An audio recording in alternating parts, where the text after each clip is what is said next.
So after Creepshow, George Romero went on to produce a syndicated anthology horror TV show called Tales from the Dark Side. And a lot of familiar faces will show up there too. Yeah, a lot of Tom Savini directed episodes. John Harrison, who did the score for Creepshow, directed episodes. The director of Creepshow 2, Michael Gornick, did episodes. That's what got him the job doing Creepshow 2. Well, he was the cinematographer on the first one as well, right? Yes, Yeah. which we'll talk about in relation to Creepshow 2. Yeah, because actually that really plays into my theory on Creepshow 2, which is just as everything the first movie was, step down. Well, it's time for this boogeyman to boogie. So in 1987, several years after the original Creepshow, George Romero has gone to do other things. He doesn't have time to direct this. Hell no. He's working on Stephen King adaptations that will never come to fruition. So is Stephen King. Really. That's true. That's a regular thing for George Romero is movies. I don't know if anyone's written a book about this. They should. All the movies that he didn't make. I'm sure there's at least a Wikipedia article. Yeah, he was going to do Resident Evil. Yeah. He was going to do Pet Cemetery, which is, I think, what he was trying to put together when this was being made. Okay. Yeah, so Warner Brothers, who produced the original movie, even though it was the #1 movie at the box office opening weekend, George Romero was only #1. Really? Yeah. Huh. For whatever reason, Warner Brothers didn't have any interest in doing the sequel, so they said, hey, we've been doing this anthology syndicated TV show. Going gangbusters. It's doing well, I guess. It was around for a long time, but I remember it just for being on forever. Yeah, well, it was syndication. I mean, they just Yeah. air random episodes whenever. Yeah. So he said, hey, I'll take some of my people that worked on that, we'll go off, and we'll make Creepshow 2 with New World Pictures, Roger Corman's company. And therein the problems begin. Not quite Warner Brothers. Not quite. Not quite. Because, yeah, it even starts off very familiar. You know, you got the Laurel Pictures logo. You've got... Which was Romero's company. With Richard Richard Rubinstein. With Rubinstein, yeah. So they're... The dreaded Richard Rubinstein. Yeah, but it was their company. And so, yeah, and you see, you know, this is still a George Romero related thing. You see a lot of the familiar names popping up. Mm-hmm. But you can tell something's off just a little bit right away. I never seen anyone so impatient, Billy. As if your life depended on getting the first copy off the presses. It's not, well, for one, it's not shot in Pittsburgh. The movie was shot in Arizona and Maine. Yeah. They wanted to shoot some of it in Maine because that's obviously Stephen King country. Makes sense, but yeah, Arizona, sure, for the desert. Yeah. Yeah. But I actually like the opening quite a bit with that little town, that little kind of sleepy town, early morning. The truck that delivers the newspapers and magazines is showing up. Mm-hmm. It's like, I don't know, it's got kind of an atmosphere to it. That's fine, but I'm talking about right after that. With the creep? Yeah, I can't with the creep. That's Tom Savini. I'm sure. Yes, I know it is. Well, it's him under the makeup. Physical. Yeah, the voice is someone else. Yeah. But,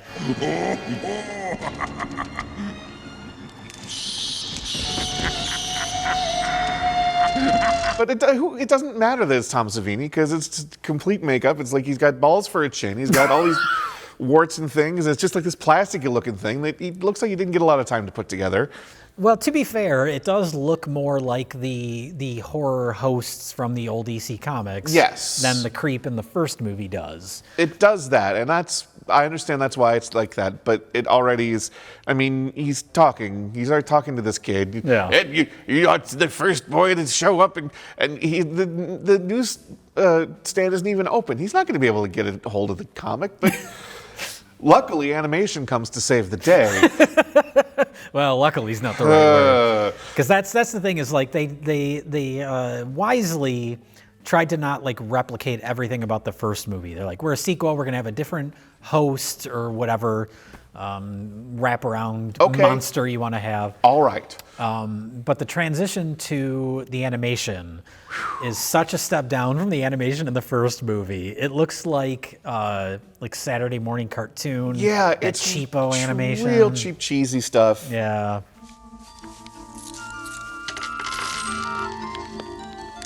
And you just wish they wouldn't have spent the money on it because I'm sure it was expensive for the day and it doesn't look good. Yeah. I mean, I guess that's like, I don't know, you could see that as a charm, like, oh, the animation's kind of corny, but I mean, it doesn't work for me. they're scarier, like the Black Cauldron is scarier than that animation, for God's sake.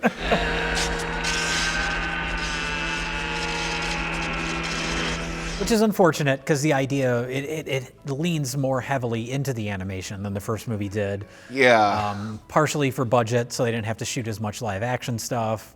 But also, I think, as an attempt to differentiate it, because that in its way is a comic booky kind of thing. But it just looks so cheap. And it doesn't work. I mean, it doesn't mesh very well at all. I don't know if it's because it's so cheap or just because of the way it's designed, like the characters are designed. Because the thing is, it's that kind of animation too, where like little Billy is just like everything has to be moving all the time, and I hate that so much. It makes it just looks disjointed and bad. Yeah, and it takes you takes you completely out of the story every time. You know, he's just going to the post office to get a package, and he's got to pull his change out of there, walk towards the camera like. Fucking stop. Yeah. Well, and it's the wraparound isn't as strong as the wraparound of the first movie, which is so kind of not that the wraparound in the first movie is super complex or anything. But that's the thing. But you get it so quickly. Yeah, so it's like very quick. Yeah. Voodoo doll is an easy thing to do. Teach you to throw away my comic books. Well, and just like the abusive dad, like he's an asshole. I love his line where he's like, "That's why God made fathers." I took care of it. That's why God made fathers, babe. That's why God made fathers. It's such a Stephen King line Absolutely. where it's like, "You're just a dad." Yeah, exactly. And this is just Billy's a kid that likes comic books and he's interested in plants. And they're I guess bullies. he's bullied. Yeah. Get ready for some serious pain. Serious pain. Again, that feels very like Saturday morning cartoon. Like, Yeah. oh no, bullies. Yeah, it's got about as much plot as the one where all the cartoon characters came together to stop drugs. The All Stars. Yeah. Alf and the Ninja Turtles and Bugs Bunny Bugs Bunny. was there.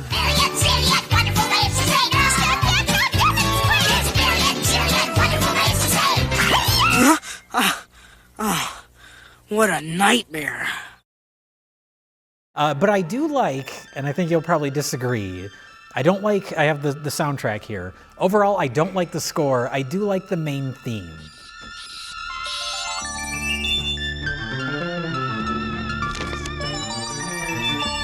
It's kind of corny, but I like it. It's moody in a way that the rest of the score isn't. It's the best part of the score. I'll certainly give you that. Yeah.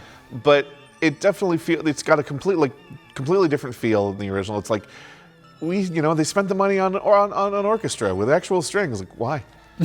Didn't need to. Why? Yeah. And as the movie goes on, it gets worse. I mean, the music, the Rick Wakeman stuff is okay, but at the very end, at the very, very end, at the end credits, it's the most, we're making a movie and here's the end credits score. Like, jeez.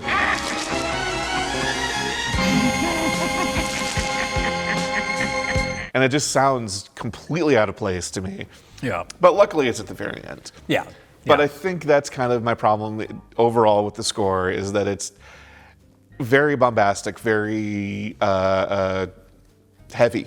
Well, yeah, like like I said, I like the opening theme, but when you get into the first segment, which is Old Chief Woodenhead, early on, they're laying that music on so thick with George Kennedy and his wife, and they're talking about being in their small town. And it really doesn't help the performances, because Yeah. the performances are kind of cheesy as it is. Martha, this store made it possible for us to get married. This store has given us the savings to give to our grandchildren. We should mention, George Kennedy is in this movie. Leslie Nielsen was in the first movie. That's true. Any other victims? You're standing on one right now. Oh. Get him out of here. But in this one, George Kennedy's playing it real low-key. Yeah. He's playing much older than he is at the time, I think, even. Yeah. He's playing. I don't know how old he was when they made this movie, but he's playing like a rickety old man who can barely walk. Just the both of them just shuffle around and whisper in their dialogue. That's the thing too. Is like, the soundtrack, the music is almost overpowering them. I won't dry us up, Martha. I promise you that. It's meant to be like they're laying it on so thick as far as like syrupy. They're a nice old couple, but that music is almost louder than their dialogue. Yeah, we get it. and I don't know if they wanted it to be a contrast to the action and the hold up. Doesn't work. Yeah. I mean, the general thing is this town is dying off. Yeah. And there's one general store, and George Kennedy and his wife Dorothy Lamour have been propping up the town with goods, and they don't make a lot of money, and they're losing a lot of their money because they don't, nobody can pay them anything. Yeah. But they got a role to fill in that town, by God. And George Kennedy's going to give something back to the town that gave him so much, and okay, fine. Yeah. It's threadbare, but it's a story. Well, we should point out all the stories are based on Stephen King ideas, but the script is written by George Romero. Based on Stephen King ideas. Yeah. What if a convenience store with an Indian came to life? And that was the idea. Yeah. The Hitchhiker was a potential story for the original Creepshow that they didn't end up using. Right. Okay. So that one has a connection to the first movie. Originally, because there's only 3 stories in this one, which is a detriment. Because they all go on too long. Yeah. But the original idea was to have 5, like Right. the first movie, but budgets kind of whittled that down. So there was another story that was going to involve zombie bowlers. That one, I read the synopsis of that. That sounds so awesome. Well, this is Arrow Video's Creepshow 2 release. I don't know if this is still available. Probably not. I think it was a limited thing. But it does come with a mini comic. With the bowlers, it's got the whole story in here in comic book form. That's just such a great idea. Yeah, but they didn't have the money to do that. They didn't have the money to do that, and they had the idea for another story that would later get used in Tales from the Dark Side, the movie. I thought it was in Cat's Eye. No. No, it was something else that was maybe going to be in Creepshow that ended up in Cat's Eye. That's quite possible, because all these things are connected. Yeah, it's all Stephen King short stories. Tales from the Dark Side, the movie, Cat's Eye, which is an anthology written by Stephen King, but has no involvement of George Romero. Right. It all kind of blends together, because it's just all these like random short story ideas. But the one that's in Tales from the Dark Side, the movie, involves Buster Poindexter being hired as a hitman to kill a cat. But yeah, so budget limitations, they whittled it down to 3 stories. Like I said, each one goes on too long. We've already complained about the animation. We complained about the creep. Yeah. All that being said, I kind of like this movie. It doesn't work in the same way that the Creepshow works. No, but Creepshow is like, it's a high bar. Yeah, it is. It's like perfect. Yeah. As far as like an anthology movie goes, Creepshow is as perfect as you can get. There's a lot of variety. Visually, it's fantastic, as we've talked about. And then with this movie, even though it's directed by the original film's cinematographer, it's lacking all of that polish and all of that style. No flash. Which is such a huge part of what makes the first movie work. It's not just like the stories are fine in the first movie, but it's the way that they're told that really sets it apart. Yeah, and you kind of get that hope in that first story, because initially you're shooting it real flat, because it's a very it's like, well, it's dusty and dry, and you got these simple characters, and at some point, the story's going to kick in, and jazz hands. And, Holy God, holy Jesus! There's one Dutch angle shot. Just nothing. When old Chief Woodenhead goes to kill one of the robbers, there's one Dutch angle down a hallway, and like that's it.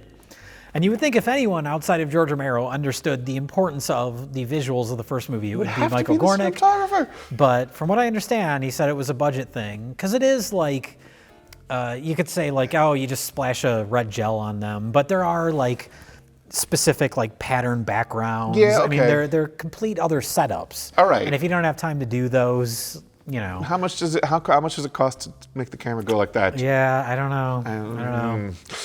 I think maybe they were coming up with excuses a little bit. A little bit. Well, I'm assuming they had a shorter schedule, which probably. also goes I mean, along with budget. Roger Corman, he probably wanted them to shoot that even shorter than they did. Yeah. For less money than they did. I Right. understand how Roger Corman movie works. But it is like, well, that's the appeal of the first movie. If you can't do that, then what are we doing? Yeah. You know? That's my overall problem with this movie is that why did we do this after having all these years of Tales from the Dark Side to get all these stories out anyway? You know, with a set budget and you know everything's already in place for that. Why does this need to be? It's 4 years later, 5 years later. Yeah. Long time. Yeah.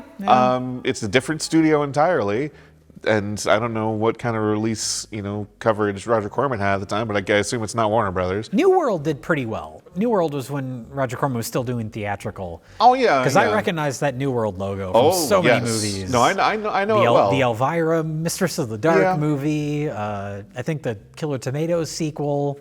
That logo is burned into my brain. Yes, but you've just nailed it. The Killer Tomatoes sequel. Yeah. Talking General Public, not talking us here. Right. Do I want to see a Creepshow too? Sure I do. Of course I do. Even as a kid, sure, let's have more Creepshow. Does the world want more? Well, especially if anything lends itself to sequels or continuing to go on, it's anthologies. Of course. And so this, I think the lack of kind of leaning into the things that made the first movie work so well is what stopped Creepshow from being a franchise after this movie. This feels much more like one of those older '70s anthology movies where it's just like, we only have so much money and we're gonna cobble it together and all that. Which is a shame because, as I said, I do like this movie. I for the most part like all the stories, but like I said, they all go on too long. Well, the old Chief Woodenhead segment, the first segment is, as we've said, it's George Kennedy and his wife. They get robbed of the precious whatever. The precious, it's not the money and it's not the goods. It's not the fact that they're good people that have been shot. Chief Woodenhead's fine with all that. But it's the precious stones of the community that George Kennedy swore to protect with his life, and he damn well did. He did, but him and his wife get shot. Holy God, holy Jesus! Which is kind of shocking. Although, it's just kind of, again, just bumble, ah. Yeah. And But then the rest of the story is old Chief Woodenhead goes on. The statue comes to life. The classic wooden Indian statue comes to life and gets revenge. It feels the most like a subpar Tales from the Crypt episode. Yes. Yeah, I definitely was thinking about that. And I don't know if there's a good way to make a wooden statue come to life, but they didn't do it.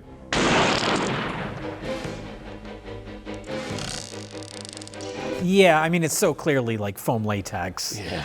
And for what it is, it's like, okay. Yeah. All right. And it's so obvious. But they do a lot of you just see it in shadow. There's the one guy he kills with a tomahawk, I guess, and you see his shadow. Just the blood. Blood goes on the wall. Although that stuff's fine. I think that's the more effective shot is than the one of him laid into the hood of his car with the window smashed. That's a good shot. Yeah. And there are definitely, I don't want to 100% put this down. There are definitely good things in here. Yeah. In all three stories, there's good stuff. And I think that shot's really good. I just thought it was so bloody obvious. How many times his hair. And this hair is gonna get me paid and laid. As soon as they see this hair, 9 years it took me to grow this hair, man. There's 100 million women out there just waiting to run that hair between their legs. The guy's talking about his hair, just boy, I wonder if he's gonna keep all that hair by the end of the story. What are Indians known for? Oh, Jesus, dude. Come on, Which man. leads into the actor playing that role. A well-known actor now. At the time, I think this was his first movie, but he's gone on to he's in a lot of David Fincher stuff. Okay. Going all the way back to Alien 3. Oh, wow. But he's his name was Robert Paulson guy in Fight Club. God. He's one of the leads on Mindhunter, the Netflix show that David Fincher made. Okay. So he's gone on to have a very nice career, but here he is in brownface. Yeah. Getting scalped. I had that first register of just fine. It is what it is. Yeah. Yeah. I'm more amused by him pushing around the two white sidekicks.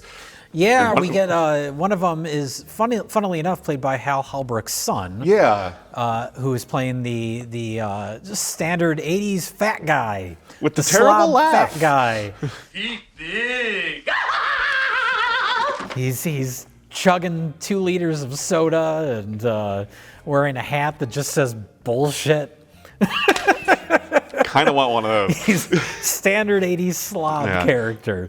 And then the other one's the rich kid slumming. Yeah. You know, wants to piss off his parents probably. Like, all right, whatever. Mm-hmm. And then shoot the Chief Woodenhead in the front of the store and howl. And like, and my favorite thing about that, actually, my favorite thing thinking about this story is at the very end, the Chief comes back, or he wakes up with the tribe's precious jewels in his hand. Yeah. He's like, and blood. He's like, oh shit, because the bad guy is his son or his grandson or something. Yeah. So it's just like, oh, I know what happened. Right. Goes to the store, sees the scalp in Chief Woodenhead's hand, says a little dialogue, and then that's the end of the story. Just like, did you call the cops now or what? Like, what happens? Like, there's 2 dead people in there. Did they been in there all night? That's true. Like, yeah. what the? Oh my God! There's no store anymore. What are you gonna do? Like, there's a whole lot more past the end of this story. Half the population of this town is now dead. Yeah, this is a big thing, man. We only have 12 people that live here. But really, the scariest part of the whole segment is George Kennedy's comb over. Sorry, George. I love you. You're not fooling anybody. It's like that one alien Bigfoot movie we did with him where he was just wearing the yellow hat. Oh, Demon War. Yeah. He's wearing the same outfit. He's wearing like overalls. Oh, that's right.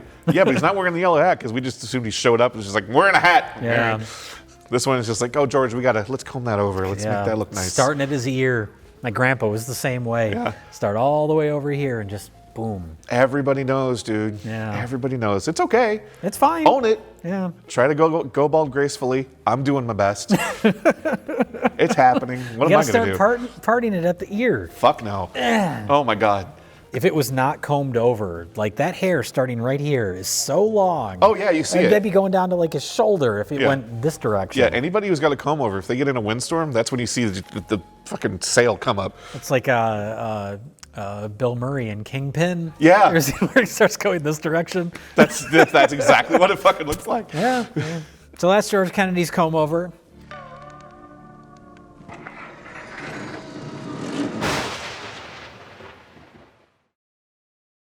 This bubbly bonbon is titled The Raft. The second segment, which I think, similar to the original Star Wars trilogy, how The Empire Strikes Back kind of props up that whole franchise. Oh yeah. The Raft. Yes. Is not only the best segment of this movie, I think it's the best segment of either Creepshow movie. In terms of, not necessarily in terms of execution, but in terms of concept. Like we were talking about with the first movie and how there's things that you can kind of relate to or put yourself into as far as why it's scary. Yeah. I think The Raft is such a perfectly thought out idea. Yeah, it's that fear of the unknown. Yeah. That can get you every time. And that's something I had read the short story well before that. Oh, really? Because it's in one of his first 2 short story books. Okay. And Skeleton Crew? Either Is that Skeleton one of Crew or them? Night Shift. Okay. One of those 2. And it's very similar. The end is a little different because you have to make a cinematic ending. Okay. But otherwise, the beats are pretty similar. But just the concept. Yeah. It's so, like, you can put yourself It's in super the shoes of those relatable. characters, which is a group of kind of annoying kids go to a lake, swim out onto a raft, and then there's a giant blob monster in the water, and they're stranded on the raft. Yeah, that's it. Yeah. It's so simple, and just I love even just the building the character beats. They've got the 2 couples, and the quiet girl is turning down the pot. She's like, I don't know. Yeah. And the way she does that turnaround when she gets out of the car, the water's cold, and she's just gonna go for it. And just the way she's showing the other girl who's supposed to be the sexy one, just like, yeah, I got bigger balls than you. I'm gonna go do this. Like the way she does that turn is so good to me. Yeah. I love her. And then 2 minutes later, she's dead. I mean, I guess that's scary, the idea that, like, the one character you like gets killed immediately. She's doing something, whereas the other characters are just pretty much archetypes, which is fine for a horror anthology short story. Yeah. Don't need a whole lot more than that, but when you get more than that, it's nice. Yeah. It's interesting. Yeah. And that's the one bit where they hint a little bit at something that's in the short story that's not in the movie so much, because she's kind of looking at it and almost starts, because in the short story, it's like a black slick, but then if you look at it longer, it starts to show these beautiful colors and kind of draw you in. Interesting. And so that's the only thing where they're kind of hinting at that, because, well, they probably couldn't figure out the tech to do it. I'm sure they just couldn't figure out how to film it. It's just fine. It's a garbage bag in the lake. It's great. It's perfect for that. It's wonderful for that. But yeah, so like you kind of get that thing of where she's kind of leaning down, like kind of drifting off, and then oh shit. Yeah, and that is horrific. Oh, it's so awful. The way they just have her like bluntly saying it hurts as she's being like digested by this blob. Yeah, it's really creepy. That's the creepiest part of this movie by a long shot. Yeah, that idea of just being stuck out there. Yeah. And it's made worse if you know a little bit about the like kind of behind the scenes. This movie had a lot of production problems, mainly weather related. Where they had storms coming in. They'd shot in Arizona because they're like, oh, it'll be warm and nice every day. And there was like storms constantly. And if you watch them, especially when they first get onto the rafts, you can tell that they are freezing. Yeah. Not like acting cold. No, like because the water's supposed to be cold. It's not supposed to be a part of the story, but you can tell that the actors are freezing. Yeah. And the guy who survives until the very end, he got like hypothermia. Because it was just so cold, and you can see it in their performances. Like mucho ecological, Poncho. Mucho ecological. There's a frantic edge that is coming through for and sure. that kind of like, I don't know, almost psychologically has an effect on the way you watch the whole thing, because that's not supposed to be a part of the story. No, but it is. You can see that they're cold. Yeah, and it's supposed to. It almost feels like it's supposed to ramp up a little slower. But no, it's just like everybody's immediately yelling and snapping at each other, freaking out. It ate Rachel. It ate her up, man. It fucking ate her up. What is this thing, Poncho? Because they're cold and they're tense. Yeah. And there's no way to hide it. They figure out that it'll reach up through the slots in the board to get you, which is also fucking terrifying. And it's so simple, but it's very like it's very like classic Stephen King. Yeah. In terms of that like discovery of the ideas of how this situation works. Yeah, just the little mechanics as you go. You don't know anything. You start to learn a little bit, and you probably learn just enough to get you in more trouble. When he gets killed, and you see him like getting sucked under the raft. Yeah, and, the leg. The leg comes up. It reminds me of the Blob, the Very 80s much. Blob, when he gets sucked into the pipe. Yeah, just the superhuman strength of this thing. Yeah, and it kind of leans into like body horror in a way that the other stories in either of the other movies don't. Oh yeah, just the skeletons and hands and parts popping back up out of this thing. Yeah, and just how like the other girl, when like she's turns up and it's gotten her on the face through the slats, and like it's already eating her skin away. Yeah, like ooh, it's really it's grotesque. It's really well done. And then I guess, I don't know, was the movie intentionally rapey? Yeah, I've always wondered about that. The original story is. Oh, okay. Yeah. So that's one of those things where it's like, well, it was made in the 80s. Maybe they didn't realize it's a Revenge of the Nerds situation where they didn't realize what they're doing is kind of awful. They did. But the only two characters left is the nicer guy and the girl, but she's asleep and he starts pulling up her shirts and. Yeah, I assume that was just a case of them being oblivious, but if that's in the story... And more happens in the story because it's a Stephen King story. But then we get to he's has nothing to lose, decides to just swim to try and outrun the thing. Yeah, which is, in that case, although morally bankrupt, it's very smart. He should have started earlier. He should have realized as soon as it got her face, it's just like, you go. Yeah. He's distracted. The ending of the story in the movie works, but the timing of it feels off. Like it feels like it needs another beat or two. Yeah. Instead, it's just like, I beat you. Gulp. No, you didn't. Yeah, and like almost immediately. It feels like it needs, a little more time to... Yeah, although you wonder if it would have made sense for him to like actually get further up the beach and then maybe take a step back trying to taunt it and then it gets him. Yeah, would that something. Because it's like, he gets to the shore and immediately just stops there. It's Go like, to the car. Keep fucking going. Go to the fucking car. The battery's still on. You can drive away. Yeah, somehow the battery's still on a day and a half later.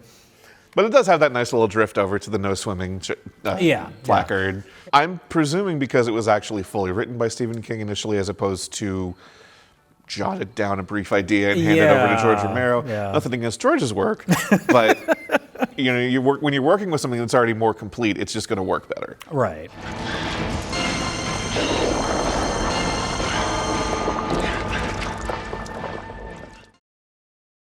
I think we've got time for one more creepy concoction, which I call the Hitchhiker. I don't know how Stephen King gets off with fucking taking credit for a classic hitchhiker story. Like things you tell around a campfire. Is it so we're talking about the third story, the Hitchhiker. It's that kind of thing where like the thing with the hook. Well, that's what I always think of as the hook. You see the hook on the rearview mirror of the car. Yeah, it's totally the same and kind of thing. This is even less complicated than that, though. How you doing, lady? Thanks for the ride. It's a vague idea that works because of the performance and the makeup. Yeah. Well, again, like I mentioned in the first Creepshow, the last story, the character is, they make a point of showing that he's racist. And here, it's not explicitly about racism or anything, but they made the clear decision to cast a black man as the hitchhiker. And I would have put that again to like a Romero just best actor for the job thing if it weren't for Stephen King's line. Looks like a black guy, huh? Stephen King shows up in a cameo. The backstory is this kind of rich woman, upper class woman, cheating on her husband, has to get home late at night. Oh shit, I gotta get home. My husband's gonna be home. Yeah, he's always home at the same time. Yeah. She's sleeping with a prostitute, a male prostitute that loves Stephen King books. Yep, he's got him lying around. Yeah. Gotta do something when he's not fucking. Right. So she's heading home, accidentally hits a hitchhiker, played by Tom Wright. Yeah, who's another, again, like just working actor, has been in a Mike ton of isn't stuff. here, so I got to mention. Oh, God. He plays Tuvix on Star Trek Voyager. So then she is just like relentlessly haunted by his corpse. Yeah, and I think this is where this story can succeed. This is Lois Childs, who again is someone who had just been, she was Holly Goodhead. A woman? Your powers of observation do you credit, Mr. Bond. Again, a working actor, had been doing shit for a long time. Great in this part. She's so good. Yeah. Because she's doing the thing where, like, obviously the metaphor is it's her self-doubt creeping back up on her over and over again. And she does a really good job of just like, because I was already yelling at the TV the first time she's like, can I do this? I'm like, no, you can't. Turn the fuck around. Can you live with this? The guy's dead. You don't actually know that. Well, that's the interesting thing is her kind of like repeatedly trying to justify, can I get away with this? And then like as it goes along, her coming up with more and more excuses why it's acceptable to do what she did. Right. She really starts losing it, and is just, obviously it's all hallucinations. Right. But is it? She runs him over, she hits him the first time, and yeah, she's justifying it to herself, but then she runs over him again, and then reverses him and rolls over him another time and starts yelling names at him, starts calling him a bastard and everything. Yeah. Eventually corners him against a tree in the forest and runs the car into the tree so many times that the bumper falls off.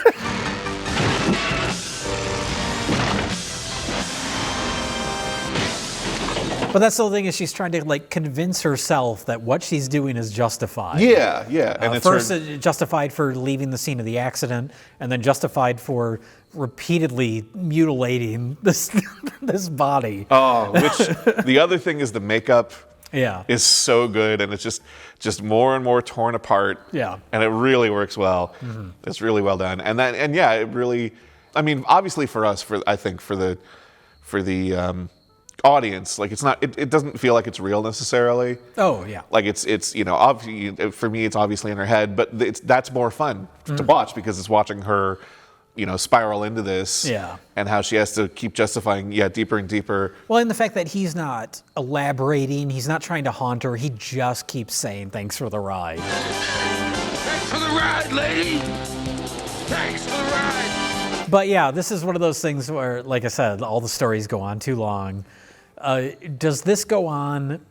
It goes on too long, and then it keeps going. Yeah. Does it go on so long that it then becomes so absurd that it's kind of funny again? I think so, yeah. Because there's a certain, the second or third time when she just drives off into the forest. Because like the first time she comes back out of the forest, and then my first thought was like, as in character, I'm just like, all right, where am I? I have no idea. There's no GPS in the 80s. Yeah. Like what? Yeah. Who knows where she could have ended up?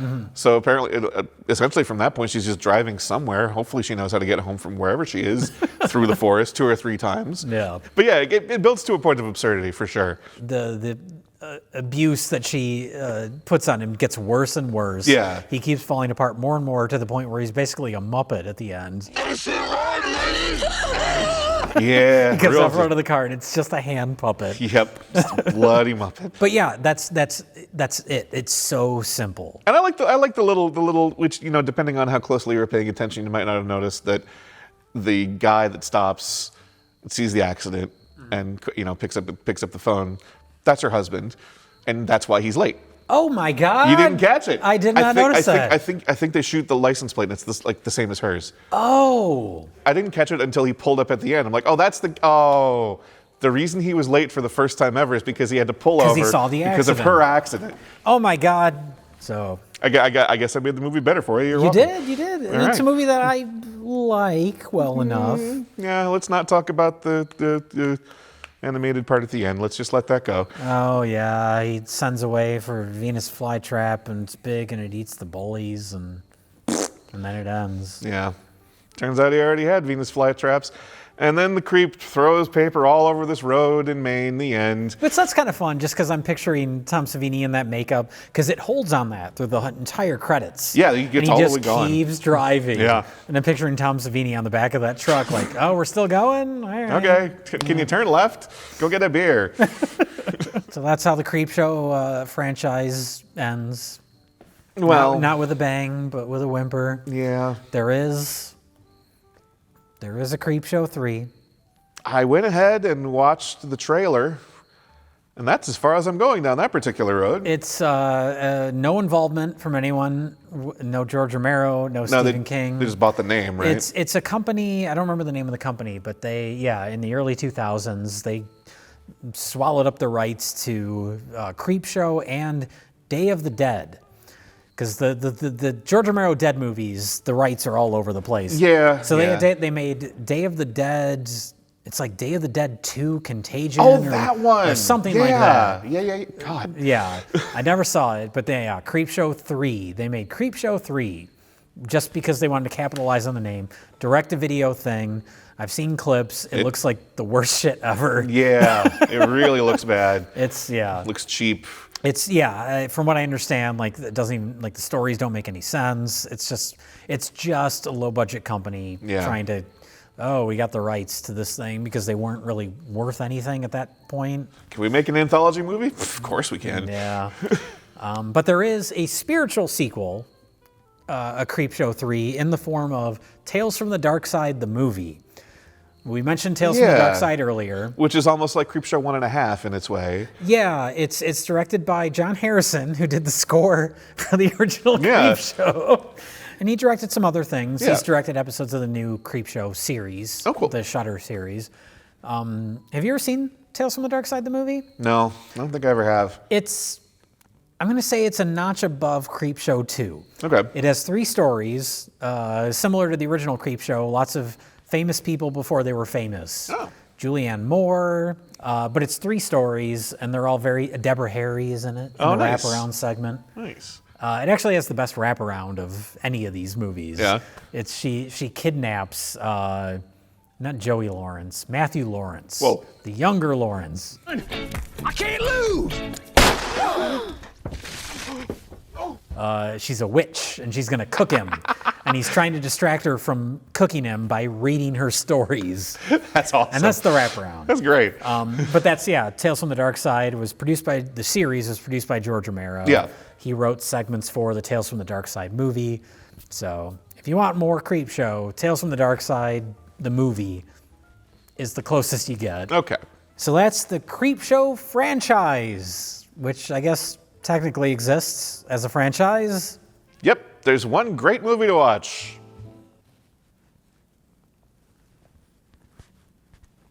Happy Halloween.